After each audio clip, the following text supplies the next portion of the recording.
travaille en excentrique des épicondyliens. Donc on s'installe de façon à déposer son bras de façon reposée, l'épaule bien détendue, le poignet en bord de table.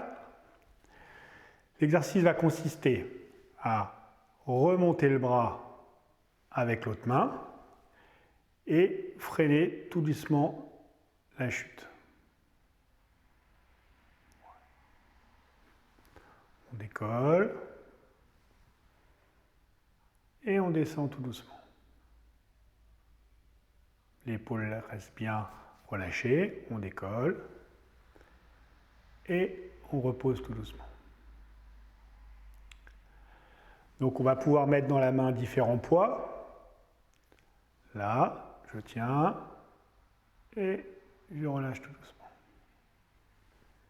Je remonte, je réarme avec l'autre main et je relâche tranquillement.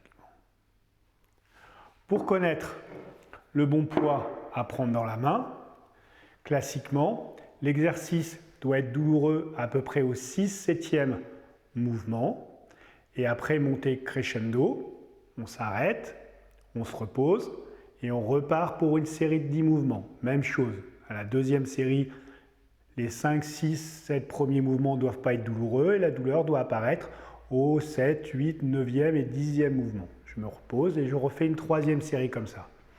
Si la douleur intervient plus vite, eh ben on prendra un poids moins lourd. Si la douleur intervient beaucoup plus tard, on prendra un poids plus lourd. Voilà.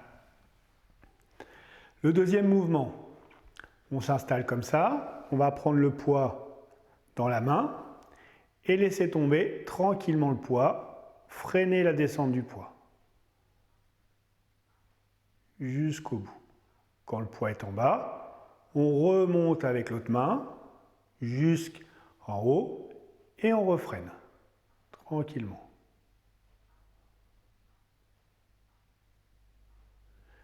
Et on recommence. Là, hop, je freine et je relâche tranquillement. Ok. Même chose pour choisir le poids. Et ben, l'exercice doit devenir douloureux à peu près au 7/8e mouvement.